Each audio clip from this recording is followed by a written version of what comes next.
وزير العدل عبد اللطيف وهبي قرر تقديم شكاية ثانية ضد الصحافي حميد المهداوي، وأحالها على رئيس الحكومة عزيز أخنوش للحصول على الموافقة اللازمة قبل إحالتها على النيابة العامة. وأفاد المصدر ذاته أن الشكاية الجديدة تأتي على خلفية اتهام المهداوي لوزير العدل بأنه نعت مغاربة بالكلاب، وهو الشيء الذي اعتبرته مصدرنا عارياً من الصحة. وفي سياق متصل قال وزير العدل في تصريح مقتضب أنه رفض مبادرة وساطة قادها الأمين العام لحزب التقدم والاشتراكية نبيل بن عبد الله بهدف التوصل إلى صلح بين الطرفين.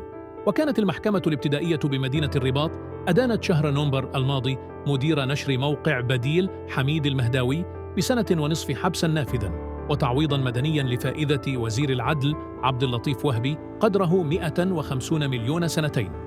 وتابعت المحكمة الابتدائية بمدينة الرباط حميد المهداوي على خلفية شكاية تقدم بها وزير العدل عبد اللطيف وهبي، حيث توبع ببث وتوزيع ادعاءات ووقائع كاذبة بهدف التشهير بالإضافة إلى القذف والسب العلني.